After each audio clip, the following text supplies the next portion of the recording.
सभी competition exam के लिए हेल्प करने वाली है। और दोस्तों सब बढ़िया, आई होप सब बढ़िया होंगे, पढ़ाई वगैरह काफी अच्छी चल रही होगी। तो दोस्तों हमने वर्बल लिंक के 3 चैप्टर कंप्लीट कर लिए हैं और जो चौथा चैप्टर पढ़ रहे हैं वो है सिटिंग अरेंजमेंट यानी बैठक व्यवस्था क्रम। अगर आप चाहते हो मुझसे ऐसे ही कंप्लीट रीडिंग सब्जेक्ट पढ़ना तो आप मेरे चैनल को सब्सक्राइब कर ले, नीचे रेड कलर के सब्सक्राइब बटन पर क्लिक करें और बेल आइकन को दबा दें, जिससे क्या होगा जो मेरे आने वाले वीडियोस है उनकी नोटिफिकेशन आप तक आ जाएगी। और दोस्तों अगर आपके कोई फ्रेंड सर्किल में, नेबर सर्किल में, ब्लड सर्किल में या आपके सोशल मीडिया पर कोई भी कंपटीशन एग्जाम, रिप्लेसमेंट एग्जाम या सीटी एग्जाम की तैयारी कर रहा है तो आप हमारे वीडियोस को जरूर शेयर करें। तो दोस्तों शुरू करते हैं आज की क्लास को। दोस्तों मोबाइल को हॉरिजॉन्टल मोड पे लेके देखिए ताकि चीजें आपको अच्छे से दिखाई दे। दोस्तों हमने 3 चैप्टर कंप्लीट कर लिए हैं, चौथा चैप्टर पढ़ रहे हैं सिटिंग अरेंजमेंट। इस चैप्टर की काफी क्लासेस पीछे हो चुकी है। जो विद्यार्थी आज की क्लास को देख रहा है मेरा उससे विशेष अनुरोध है कि जाके वो पहले पीछे की क्लासेस को देखे। क्यों देखे? क्योंकि एक सिटिंग अरेंजमेंट को सोल्व करने के लिए हमें जिन बेसिक चीजों की आवश्यकता होती है मैंने वो पीछे की क्लास में काफी अच्छे से पढ़ाई है, ताकि आप पहले पीछे बेसिक चीजों को सीखे फिर आगे जाके धीरे धीरे चीजों को समझते हो जाए। ठीक है दोस्तों, तो शुरू करते हैं आज की क्लास में। दोस्तों हमने पिछली क्लासेस में 60 क्वेश्चन डिस्कस कर लिए हैं, आज हम 61वें क्वेश्चन को डिस्कस करेंगे। ये दोस्तों एक बैंक एग्जाम में पूछी गई सिटिंग अरेंजमेंट है, आज हम इसे सोल्व करेंगे। इसके ऊपर जो 4, 5, 6, 10 क्वेश्चन पूछे गए हैं उनको सोल्व करेंगे। ठीक है दोस्तों, तो दोस्तों सबसे पहले क्या होता है कि एक सिटिंग अरेंजमेंट को सोल्व करने के लिए हमें क्या होता है, उसे रीड आउट करना पड़ता है, एक बार पढ़ लेना होता है। क्यों?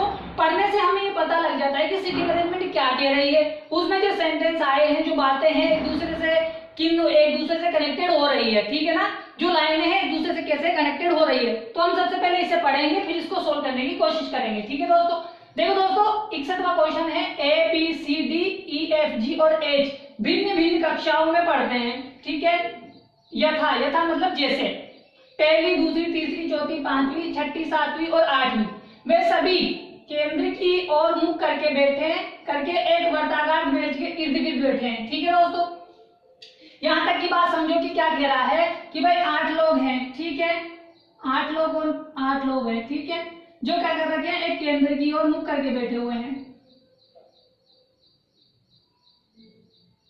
ठीक है, जो कितने पहली से लेके 8वीं तक पढ़ते हैं। ठीक है, ऐसे बैठे हुए हैं, इन सबका मुख किधर है, केंद्र की तरफ है। यहां तक दोस्तों आपको बात समझ में आ गई? ये ऐसे कह रहा है। मैंने आपको जब भी बताया है, जब कोई वर्ग आए, कोई आयत आए, कोई आए क्या नाम है या व्रत आ जाए तो सबसे पहले 8 को बिठा दो। क्यों? क्योंकि चाहे आप घूम के इधर से जाओगे तो आप इस पे पहुंच जाओगे, मगर जैसे मान लीजिए आप किसी पंक्ति में बिठाते हो किसी 5 आदमी को ऐसे, तो आप इधर से चलोगे तो इधर निकल जाओगे, इधर से चलोगे तो इधर निकल जाओगे, लेकिन आप घूम के उसी जगह पे नहीं आ सकते। तो इसलिए मैं हमेशा बताता हूँ कि जब भी वर्त का आ जाए, आयत का आ जाए, वर्ग का आ जाए, आप 8 टोटल व्यक्तियों को बिठा सकते हो, मगर जैसे एक पंक्ति वाला आ जाए, 2 पंक्ति वाले आमने सामने आ जाए तो आप कभी ना बिठाए, जैसे क्वेश्चन कहेगा वैसे बिठाएंगे। मैंने यहाँ पे 8 व्यक्तियों को बिठा दिया। अब देखो क्या कह रहा है कि सी एच के दाएं तीसरे स्थान पर बैठा है, एच कक्षा 8 में पढ़ता है, एफ ई के बाएं को दूसरे स्थान पर बैठा है, ई सी या एच की एकदम बगल में नहीं बैठा है, जो कक्षा 1 में पढ़ता है वह ई के बगल में बैठा है। ठीक है, जी और एच और कक्षा 7 में पढ़ने वाले के बीच 3 व्यक्ति बैठे हैं, एच सी तथा उनके अगल बगल बैठने वाले कक्षा 2 में नहीं पढ़ते हैं। ठीक है, कक्षा 2 के छात्र और जी के बीच में केवल एक व्यक्ति बैठा है, कक्षा 3 और 4 के छात्र अगल बगल बैठे हैं। सी न तो कक्षा 3 में है और न ही कक्षा 4 में पढ़ता है।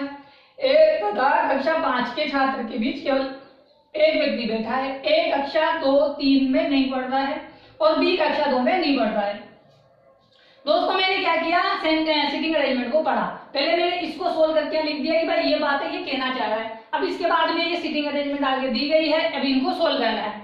अब दोस्तों में क्या करना है, सबसे पहले ये देखना है कि भाई सिटिंग अरेंजमेंट में वो कहां से शुरू करूं कि सिटिंग में एक दूसरे से कनेक्ट हो जाए। देखो दोस्तों जब मैंने पहली लाइन पढ़ी तो यहाँ पे सी और एच की बात हो रही थी, जब मैं आगे वाली लाइन में गया तो वहां पे एच की बात हो रही थी, मतलब पहली लाइन दूसरी लाइन से कनेक्टेड है। फिर जैसे मैं दूसरी से तीसरी लाइन में गया, एफ और ई की बात हो रही है, क्योंकि ई और एफ इन दोनों से कनेक्टेड नहीं है तो ये बात अलग हो गई। लेकिन जैसे ही मैं आगे पूछा तो ई है ना सी और एच से कनेक्टेड नहीं पाया। क्यों? क्योंकि सी और एच के बगल में नहीं बैठा है, तो इससे कैसे ना कैसे तो कनेक्टेड मिला। फिर आगे जाकर पता लगा कि जो कक्षा 1 में पढ़ता है वो ई के बगल में बैठा है, तो और फिर आगे चला कि 8 कक्षा 7 के छात्र के बीच में 3 व्यक्ति बैठे हैं। सी एच तथा उनके अगल बगल व्यक्ति बैठे हैं। तो इससे मुझे पता लगा कि जो सीटिंग अरेंजमेंट है शायद वो पहली लाइन से कनेक्टेड चल रही है। 90% तो दोस्तों क्या होता है, सीटिंग अरेंजमेंट पहली लाइन से कनेक्टेड मिल जाती है, मगर 10% ऐसा होता है कि वो एक पहली लाइन से कनेक्टेड ना होकर आगे से 1-2 लाइन में कनेक्टेड हो जाए। ठीक है दोस्तों, तो दोस्तों इसको सोल्व करने की कोशिश करते हैं। हमारी सीटिंग अरेंजमेंट शायद पहले से ही कनेक्टेड मिल जाए। तो आप सभी का ध्यान बोर्ड की तरफ होना चाहिए ताकि मैं आपको अच्छे से समझा सकूं, अर्थात मेरी तरफ होना चाहिए। देखो दोस्तों क्या कह रहा है, सी एच के दाएं तीसरे स्थान पर है। मैंने हमेशा आपको बताया जब 2 व्यक्ति एक साथ आ जाए तो पहले आपको किसको बिठाना है, सेकंड व्यक्ति को बिठाना है। अब यहाँ पे हमारे पास 8 व्यक्ति है। अब हम एच को बिठाए कहाँ, किसी भी 8 जगहों में से कहीं पे भी बिठा सकते हैं, लेकिन मैंने आपको हमेशा बताया है आप कहाँ बिठाओ, यहाँ बिठाओ। यहाँ क्यों, क्योंकि यहाँ से राइट चुनने में आसानी है, यहाँ से लेफ्ट चुनने में आसानी है। अब देखो क्या बोल रहा है कि एच के दाएं को तीसरे स्थान पर सी है। अब एच के दाएं तीसरा स्थान कौन सा होगा मुझे ये बताओ, इधर वाला, क्योंकि दाएं इधर है तो इधर 3 कदम चलेंगे, 1 2 3। तीसरे कदम में कौन बैठा है, सी बैठा है। आगे देखो क्या बोल रहा है कि एच कक्षा 8 में पढ़ता है। ठीक है दोस्तों, एच किस में पढ़ता है, कक्षा 8 में पढ़ता है। यहां तक दोस्तों आपको बात समझ में आ गई होगी कि एच के दाएं तीसरे स्थान पर सी है और एच कक्षा 8 में पढ़ता है। अब आगे देखो, एफ ई के बाएं दूसरे स्थान पर है। ठीक है, पहले किसको बिठाएंगे, ई को बिठाएंगे। अब देखो आगे क्या कह रहा है कि हमारे पास अभी तक एच और सी से संबंधित नहीं थी बात, लेकिन यहाँ पे एफ और ई की बात हुई। जैसे हमने अगली लाइन पढ़ी कि ई सी और एच के बगल में नहीं बैठा है, तो मतलब कि जो ई है वो एफ से कनेक्टेड है, यानी ई है जो सी और एच से कनेक्टेड है, और एफ जो है ई से कनेक्टेड है। अब देखो जो सी है वो ई है जो कहाँ नहीं बैठ सकता, देखो ई यहाँ नहीं बैठ सकता। ठीक है दोस्तों, देखो ई यहाँ नहीं बैठ सकता, ई यहाँ नहीं बैठ सकता, ई यहाँ नहीं बैठ सकता और ई यहाँ नहीं बैठ सकता। ठीक है, यानी ये कितनी कंडीशन हो गई, ई एच के बगल में नहीं बैठेगा और ई सी के बगल में नहीं बैठेगा, यानी यहाँ नहीं बैठ सकता। लेकिन देखो दोस्तों यहाँ पे ई बैठ सकता है, ठीक है ना, यहाँ ई बैठ सकता है, मगर यहाँ नहीं बैठ सकता, यहाँ नहीं बैठ सकता, यहाँ नहीं बैठ सकता, यहाँ नहीं बैठ सकता। अब देखो ई यहाँ बैठा है तो उसने क्या बोला है कि ई एच की बगल में और सी की बगल में नहीं बैठ सकता। अब एक जगह ये है, एक जगह ये है। ठीक है, यानी एक जगह तो ये बची और एक जगह ये बची। यहां तक कोई परेशानी आपको नहीं आई होगी। ठीक है दोस्तों, तो मैंने क्या किया, दो जगह निकाल ली कि जहां पे कौन बैठ सकता है, ई बैठ सकता है। कहाँ कहाँ बैठ सकता है, इन 2 कंडीशनों पे बैठ सकता है, एक यहाँ एक यहाँ। अब देखो दोस्तों, अगर मैं ई के बाएं चलूं, यहाँ पे बोल रहा है कि एफ ई के बाएं दूसरे स्थान पर है। हमने सेकंड व्यक्ति को बिठाया, किसको, ई को बिठा दिया, बैठ गया।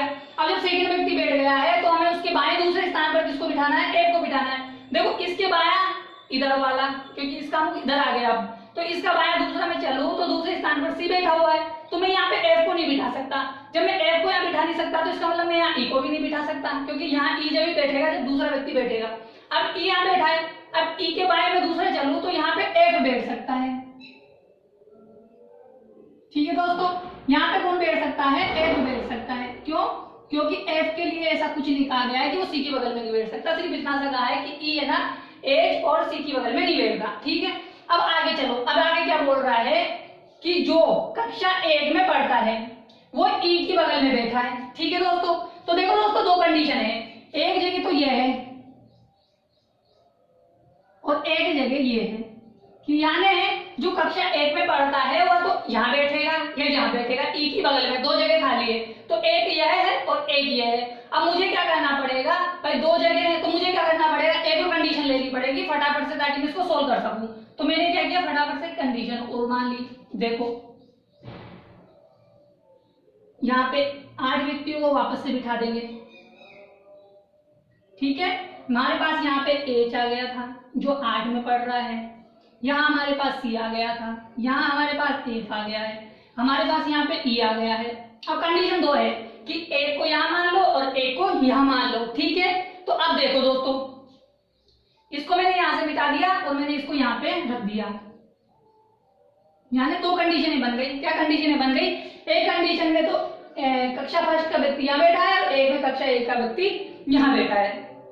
ठीक है दोस्तों, यहाँ तक कोई परेशानी नहीं है। अब देखो आगे क्या कह रहा है, उस बात को समझो कि एच और कक्षा 7 के छात्र के बीच 3 व्यक्ति बैठे हैं। देखिए दोस्तों, यहाँ पे बैठा है एच और कक्षा 7 के बीच में 3 व्यक्ति बैठे हैं। इधर से गिनो चाहे इधर से गिनो, 3 व्यक्ति बैठे चाहिए। देखो 1 2 3, यहाँ पे कौन आएगा? 7 आएगा।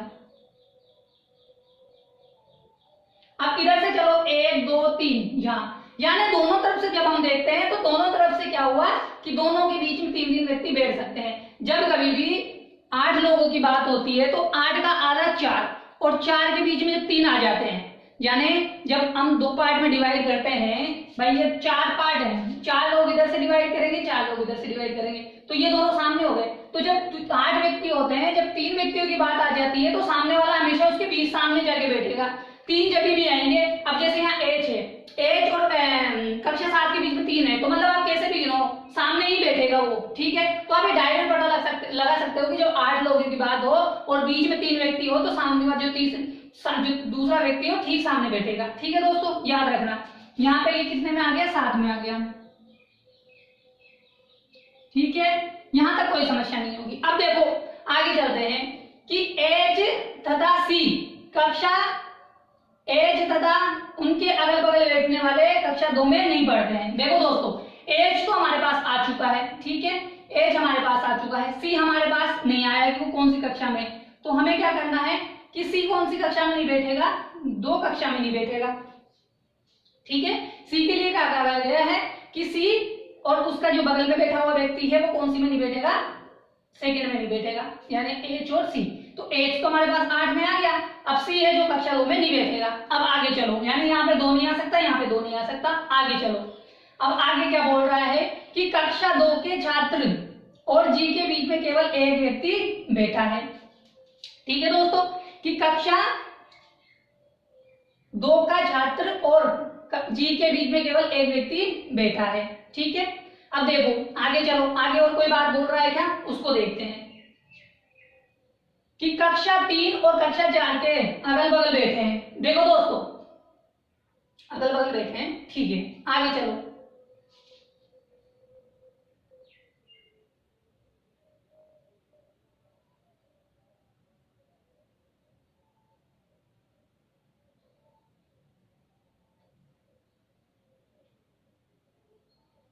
ठीक है, अब क्या कह रहा है, कक्षा 3 और कक्षा 4 के अगल बगल बैठे हैं। सी न तो कक्षा 3 में है और न ही कक्षा 4 में है, यानी सी किस में नहीं है? कक्षा 3 में भी नहीं है, कक्षा 4 में भी नहीं है, ठीक है। अब जब कक्षा ये 4 में नहीं है, 3 में नहीं है, यानी 3 क्लास में नहीं पढ़ता है, ठीक है।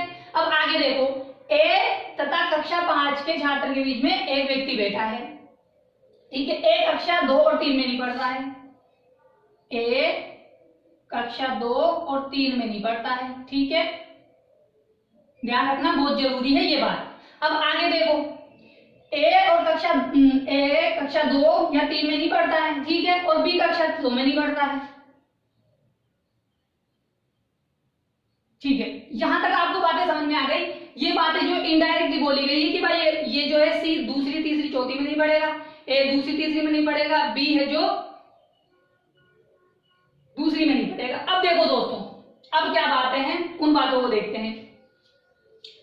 एच और कक्षा 7 के बीच में 3 व्यक्ति बैठे हैं, ठीक है। अब देखो दोस्तों क्या कह रहा है कि यहां से देखो कि एच और सी तथा उनके अगल बगल बैठे व्यक्ति 2 में नहीं बैठेंगे। देखो दोस्तों, ना तो ये 2 में बैठेगा, ना ये 2 में बैठेगा, ना तो ये 2 में बैठेगा। इधर हमारे पास कौन बैठा हुआ है? एक बैठा हुआ है, तो 2 हमारे पास कहां बैठेगा? यहां बैठ जाएगा, ठीक है। समझ में आया क्यों? क्योंकि एच 2 में नहीं बैठेगा, सी 2 में नहीं बैठेगा, उनके बगल में बैठे व्यक्ति 2 में नहीं बैठेगा, तो ये भी 2 में नहीं बैठेगा, ये भी 2 में नहीं बैठेगा, लेकिन ये तो पहले ही 1 में बैठा हुआ है, तो इसमें तो कोई परेशानी नहीं है। अब यहां बोला कि कक्षा 2 और जी के बीच में एक व्यक्ति बैठा है। देखो दोस्तों, एक व्यक्ति अगर इधर लें तो इधर तो सी बैठा हुआ है, तो हमें एक व्यक्ति इधर लेना पड़ेगा, तो एक व्यक्ति इधर लेंगे तो यहाँ पे हम किसको बिठा सकते हैं? जी को बिठा सकते हैं। उसी प्रकार देखो, अब इसने क्या कहा, इसने कहा कि ये 2 में नहीं बैठेगा, ये 2 में नहीं बैठेगा, ये 2 में नहीं बैठेगा, ये 2 में नहीं बैठेगा, और यहाँ पे एक बैठा हुआ है, तो इसका मतलब क्या हुआ कि भाई कोई जगह ही नहीं बची कि दो को हम बिठा सकते हैं। यहाँ नहीं बैठेगा, यहाँ नहीं बैठेगा, यहाँ नहीं बैठेगा, यहाँ नहीं बैठेगा। यहाँ पे ऑलरेडी कौन बैठा हुआ है, एक बैठा हुआ है। अब जगह कौन सी बची, ये वाली, ई दो में बैठ सकता है। अब जब ई दो में बैठ सकता है तो ई और जी के बीच में एक व्यक्ति होना चाहिए। देखो दोस्तों, एक व्यक्ति ये है, एक व्यक्ति ये है, ठीक है, यहाँ पे एक व्यक्ति है, एक व्यक्ति है। अब जब मैं दो और जी के बीच में एक व्यक्ति बिठाऊंगा तो जी एक तो यहाँ बैठेगा और एक यहाँ बैठेगा, लेकिन यहाँ पे एफ बैठा हुआ है, यहाँ पे एच बैठा हुआ है। तो इसकी मतलब ये होगा कि जी बैठ नहीं सकता, ना तो यहाँ बैठ सकता है ना यहाँ बैठ सकता है। क्यों? क्योंकि यहाँ एफ बैठा हुआ है या एच बैठा है। इसलिए दोस्तों ये कंडीशन क्या हो गई हमारे लिए, गलत हो गई। क्यों? क्योंकि हमारे पास जी कक्षा 2 और जी के बीच में एक व्यक्ति बैठना चाहिए, वो बैठ नहीं सकता। क्यों? क्योंकि यहाँ एक व्यक्ति, यहाँ एक व्यक्ति, यहाँ जी बैठ सकता था, यहाँ बैठ सकता था, यहाँ एक बैठा हुआ, यहाँ एक बैठा हुआ है। जब जगह ही नहीं बची तो हम उसे कहाँ बिठाए, इसलिए इस कंडीशन को हमने गलत कर दिया। जब दोस्तों ये कंडीशन गलत हो गई तो इस कंडीशन को हम हटा देंगे, ठीक है ना। ये कंडीशन हमारे लिए गलत हो गई और ये कंडीशन हमारे लिए सही चल रही है, ठीक है। अब ये जो मैंने माने हैं उनको हटा देता हूँ ताकि हम इसको सब आगे बढ़ा सके। यहाँ तक बात समझ में आ गई होगी दोस्तों कि हमने इसको कैसे आइडेंटिफाई किया कि दो यहाँ नहीं, यहाँ नहीं, यहाँ नहीं, यहाँ पे एक बैठा हुआ है तो दो यहाँ आ जाएगा, ठीक है, समझ में आया। अब आगे देखो, अब ये बात हमने पूरी पढ़ दी। कक्षा 2 और जी के बीच में एक व्यक्ति को बिठा दिया।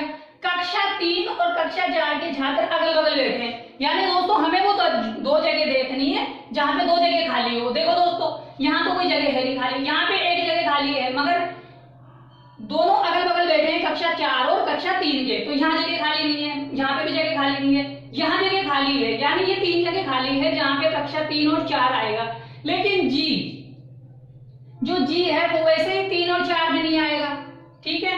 जब कक्षा 3 और 4 में नहीं आएगा तो इसका मतलब कक्षा या तो 3 यहाँ आएगा या 4 यहाँ आएगा, या तो 4 यहाँ आएगा या 3 यहाँ आएगा। दो कंडीशनें बनती है, ठीक है। अब देखो, जब यहाँ पे 3 और 4 आ रहे हैं, ठीक है, अब सी के लिए जगह कौन सी बची ये देखना पड़ेगा। देखो 1 2 3 4, ठीक है, 5 6, ठीक है, 3 स्थान हो गए। अब एक कंडीशन एक काम करते हैं दोस्तों, हमने जो ये कंडीशन मानी थी फटाफट से इसको दो कंडीशन में बदल लेते हैं। कैसे बदल लेते हैं, देखो हम उसकी जैसे कंडीशन बना देते हैं फटाफट से इसको, ताकि हमें फटाफट से सोल्व करने में आसानी हो जाए, ठीक है। यहाँ पे मैंने बिठा दिया किसको, पहली क्लास वाले को, यहाँ बिठा दिया जी को और यहाँ भी बिठा दिया मैंने 2 को, ठीक है दोस्तों। यहाँ तक कोई समस्या नहीं है। अब ये कौन सी क्लास में बैठेंगे, या तो यहाँ 3 होगा या यहाँ 4 होगा, ठीक है, कोई परेशानी। तो मैंने क्या किया, एक मानना पड़ेगा हमें, तो मैंने यहाँ पे 3 मान लिया और यहाँ मैंने कक्षा 4 मान ली, और यहाँ मैंने 4 मान ली और यहाँ मैंने कक्षा 3 मान ली, और बची जो जगह है अब देखो कौन सी बचेगी, 2 2 4 2 6। अब आगे देखो और क्या बात बोल रहा है, उस बात को देखते हैं, ठीक है। अब क्या बोल रहा है, यहां से देखो कि ए, इस बात को हमने कर दी कि सी न तो 3 में पढ़ता है ना 4 में पढ़ता है, ठीक है।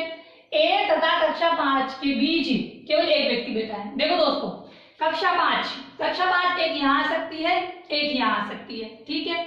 अब अगर मान लो मैंने यहाँ बिठाया कक्षा 5 को, तो कक्षा 5 और ए के बीच में एक व्यक्ति होना चाहिए। देखो यहाँ बैठेगा तो एक व्यक्ति, ए यहाँ नहीं बैठ सकता, यहाँ नहीं बैठ सकता, तो इसका मतलब ये हुआ कि ए यहाँ नहीं बैठ सकता या 5 यहाँ नहीं बैठ सकता। 3 और 4 बिठा दिए, तो ये बची हुई जगह किसके लिए हो जाएगी, हमारे लिए एच के लिए हो जाएगी, इसके लिए सी के लिए हो जाएगी। अब देखो, एक व्यक्ति इधर ले सकता हूं और एक व्यक्ति इधर ले सकता हूं, ठीक है, दो कंडीशन है। लेकिन आगे ये बोल रहा है कि ए जो है 2 और 3 में नहीं पढ़ता, तो 2 में नहीं पढ़ता तो मतलब ए इधर नहीं आ सकता, ठीक है, 2 में नहीं पढ़ता ए, लेकिन ए 4 में पढ़ सकता है। 4 के लिए थोड़ी ना मना किया है, तो हम 4 में बिठा सकते हैं किसको, ए को, क्योंकि हमें ऐसा ही तो कहा है कि भाई ए जो है 2 और 3 में नहीं पढ़ता, तो 2 में नहीं आ सकता, ठीक है, 3 में नहीं आ सकता, तो लेकिन 4 में तो आ सकता है। उसी प्रकार हमारे पास ये कौन सी में आ जाएगा, 5 में आ जाएगा। अब देखो, अब उसने ये कहा कि 5 और ए के बीच में एक व्यक्ति है, ठीक है, 2 में नहीं आ सकता ए, एक व्यक्ति बीच में आया, एक व्यक्ति इधर से लिया तो एक व्यक्ति आया, एक व्यक्ति यहाँ पे ए आ गया, ए 3 में भी नहीं है, यानी 2 दूसरी में भी नहीं है, ए दूसरी में भी नहीं है और ए तीसरी में भी नहीं है। इसलिए दोस्तों ये कंडीशन फिर से गलत हो गई। जब ये कंडीशन फिर से गलत हो गई तो हमारे पास कंडीशन कौन सी बची, ये वाली बची। अब आगे देखो, ये बोल रहा है कि बी दूसरी में नहीं पढ़ता, बी दूसरी में नहीं पढ़ता तो बी तीसरी में पढ़ने लग जाएगा, क्या समस्या है? ठीक है भाई, जब बी है दूसरी में नहीं पढ़ सकता तो तीसरी में पढ़ेगा, तीसरी के लिए थोड़ी ना कुछ कहा है। अब बचा कौन है? बचा जो व्यक्ति है यहाँ आ जाएगा, कौन है? देखो A B C D, D हमारे पास यहाँ आ जाएगा। ठीक है, एक कक्षा कोई बची है क्या? हाँ बची है। कौन सी बची है? देखो पहली, दूसरी, तीसरी, चौथी, पांचवी, छठी। छठी कक्षा कहाँ आ जाएगी? ई के लिए आ जाएगी। तो आई होप दोस्तों आपको समझ में आ गई होगी ये सीटिंग अरेंजमेंट की किस प्रकार सोल्व की गई है। ठीक है, आई होप आपको समझ में आ गई होगी। जब भी आपको टफ से टफ आ जाए आप फटाफट से दो कंडीशन मान के सोल्व कर सकते हो, उसमें कोई परेशानी नहीं आती। क्यों? क्योंकि हमें सोल्व करने हैं और नंबर लाने हैं एग्जाम में। ठीक है दोस्तों, आई होप समझ में आ गई। तो दोस्तों आपको ये सिटिंग अरेंजमेंट समझ में आ गई होगी कि किस प्रकार से इसको सोल्व किया गया है। अब दोस्तों हम उन क्वेश्चनों को करेंगे जो एग्जाम में इस सिटिंग अरेंजमेंट से रिलेटेड पूछे गए हैं। तो आप लोग तैयार हैं उन क्वेश्चंस का आंसर देने के लिए? अगर तैयार है तो आपकी स्क्रीन पर क्वेश्चन आने वाले हैं जिनका आपको आंसर देना है। ठीक है, तो आप आंसर देने के लिए तैयार हो जाइए।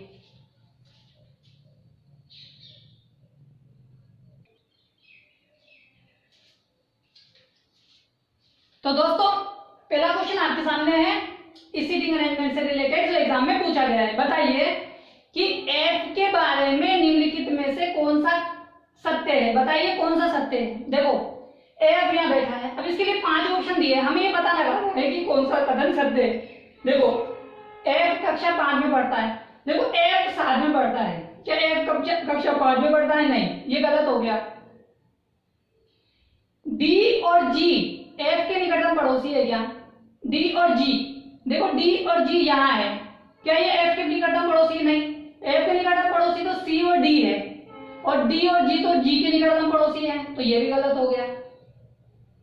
एक व्यक्ति एफ और कक्षा 4 एक और कक्षा 4 के बीच में एक व्यक्ति बैठा है, क्या एक व्यक्ति बैठा है? एक और दो बैठे हैं भाई, 4 और 7 एफ के बीच में कितने बैठे हैं? 2 व्यक्ति बैठे हैं, ये भी गलत हो गया।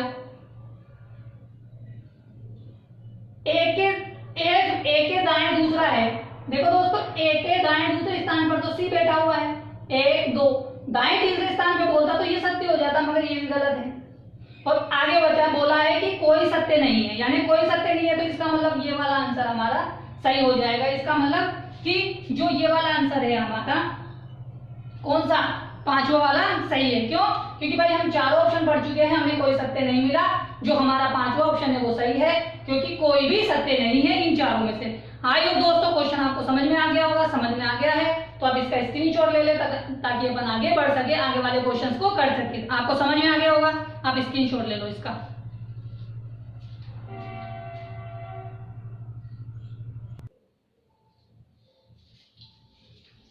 तो दोस्तों दूसरा क्वेश्चन आपके सामने है, इसका आंसर दीजिए। बताइए कि निम्नलिखित में से कक्षा 3 में कौन पढ़ता है? बताइए कक्षा 3 में कौन पढ़ता है?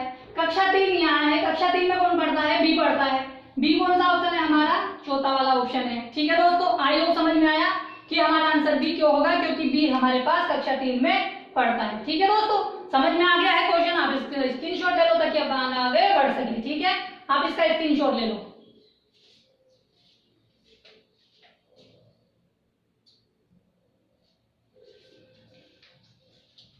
तो दोस्तों दूसरा क्वेश्चन आपके सामने है इस सीटिंग अरेंजमेंट से रिलेटेड जो एग्जाम में पूछा गया है। बताइए कि कक्षा 4 के विद्यार्थी के बाएं से गिनने पर कितने लोग डी और कक्षा 4 के बीच बैठे हैं? ठीक है, देखो दोस्तों ये है कौन? कक्षा 4। कक्षा 4 के बाएं यानी इधर, जब हम कक्षा 4 के बाएं चले तो जब डी तक पहुंचते हैं तो कितने लोग बैठे हैं? देखो ए यहाँ बैठा है, डी यहाँ बैठा है, यानी कक्षा 4 यहाँ है, कक्षा और डी यहाँ है। कक्षा 4 और डी के बीच कितने लोग बैठे हैं? 1 2 3। हमारा ऑप्शन 3 कौन सा है? ये वाला है। हमारा आंसर कौन सा हो जाएगा? चौथा वाला हो जाएगा, 3। तो आई होप दोस्तों समझ में आ गया होगा क्वेश्चन कि इसका आंसर क्या होगा। समझ में आ गया है क्वेश्चन तो आप इसका स्क्रीनशॉट ले लें ताकि अपन आगे बढ़ सके, आगे वाले क्वेश्चंस को कर सके। ठीक है दोस्तों, आप इसका स्क्रीनशॉट ले लो ताकि अपन आगे बढ़ सके।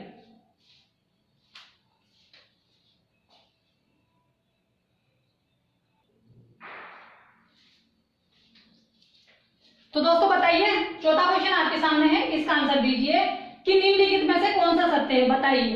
देखो दोस्तों 5 ऑप्शन दिए हैं, इसमें से हमें ये बताना है कि कौन से सत्य है। बताइए कि कक्षा 4 एवं 6 के विद्यार्थी के बीच एक व्यक्ति है। कक्षा 4 यहाँ है, कक्षा 6 यहाँ है। अब इसके दाएं से गिनो या बाएं से गिनो, क्या एक व्यक्ति है? देखो दोस्तों जब हम इन दोनों के बाएं से गिनते हैं 6 और 4 के, तो इनके बीच यहाँ से 2 व्यक्ति है, इधर से हमारे पास 4 व्यक्ति है, तो यानी पहला ऑप्शन तो हमारा क्या हो गया, गलत हो गया। ठीक है, दूसरा देखो डी कक्षा 2 में पढ़ता है, क्या डी 2 में पढ़ता है? बिल्कुल, डी में 2 कक्षा 2, डी कक्षा 2 में पढ़ता है। दोस्तों ये हमारा आंसर हो गया। अब चाहो तो आपको आगे चेक करने की जरूरत नहीं है, क्यों? क्योंकि हमें आंसर मिल चुका है। जब आंसर मिल गया तो आप आंसर दे सकते हो, लेकिन आप चाहते हो कि चेक कर लो कि भाई आंसर क्या नाम है, कहीं हमारा क्वेश्चन गलत तो नहीं था, ये जो हमने ड्रॉ किया। देख लो, कक्षा 3 में पढ़ने वाला व्यक्ति एज का निकटतम पड़ोसी है। कक्षा 3 में पढ़ने वाला यहाँ है, क्या वो एज का निकटतम पड़ोसी है? एज का निकटतम पड़ोसी तो कक्षा 1 में, कक्षा 4 में पढ़ने वाला है, ये हमारा गलत हो गया। ठीक है, आगे देखो, एक व्यक्ति एज और कक्षा 2 के विद्यार्थी के बीच में है। एज कहाँ है? यहाँ है। कक्षा 2 कहाँ है? यहाँ है। कक्षा 2 एज के बीच में एक व्यक्ति बैठे हैं, 2 व्यक्ति बैठे हैं, एक व्यक्ति थोड़ी ना बैठा है। ठीक है, तो ये भी हमारा गलत हो गया। और हमें पता है हमारा ऑप्शन 1 आ गया था, तो ये कोई भी असत्य तो हो ही नहीं सकता, तो ये भी गलत हो गया। तो हमारा आंसर कौन सा हो गया? ये वाला हो गया। कौन सा?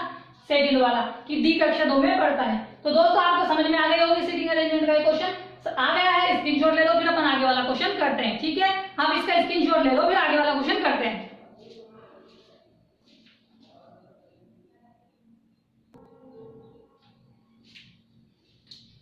तो दोस्तों बताइए, पांचवा क्वेश्चन आपके सामने स्क्रीन पर है, इसका आंसर दीजिए। बताइए कि निम्नलिखित में से कौन जी के निकटतम पड़ोसियों को दर्शाता है। बताइए कि जी के निकटतम पड़ोसी कौन कौन है। जी यहाँ बैठा है, जी के निकटतम पड़ोसी कौन है? देखो एच है और ई है। ऑप्शन में एच और ई कहीं है क्या? देखो दोस्तों यहाँ पे दे रखा है ए और बी, क्या ए और बी है? क्या ए यहाँ है और बी यहाँ है? क्या ये है कि निकटतम पड़ोसी जी के? नहीं है। ई और कक्षा 2 में पढ़ने वाला, ई तो खुद ही कक्षा किस में पढ़ता है? 6 में पढ़ता है। ठीक है, क्या बोला है? हाँ, कक्षा 6 में पढ़, ई और कक्षा 2, ई और कक्षा 2, ई कक्षा 2 तो खुद ही निकटतम पड़ोसी है, मगर वो जी के निकटतम पड़ोसी थोड़ी ना है। नहीं है। एच और कक्षा 6, एच और कक्षा 6 जी के निकटतम पड़ोसी है, बिल्कुल है। आगे देखो ई और एफ, ई और एफ तो डी के निकटतम पड़ोसी है। ए और डी, ए और डी के बीच में तो 3 व्यक्ति है, वो तो निकटतम पड़ोसी किसी के हो ही नहीं सकते। तो हमारा आंसर क्या है कि एच और कक्षा 6 में पढ़ने वाले निकटतम पड़ोसी है जी के। ठीक है दोस्तों, तो आप इसका स्क्रीनशॉट ले लो ताकि आपको क्वेश्चन समझ में आ गया हो। तो ठीक है, फिर अपन आगे बढ़े, आगे वाला क्वेश्चन करते हैं। ठीक है, आप इसका स्क्रीनशॉट ले लो।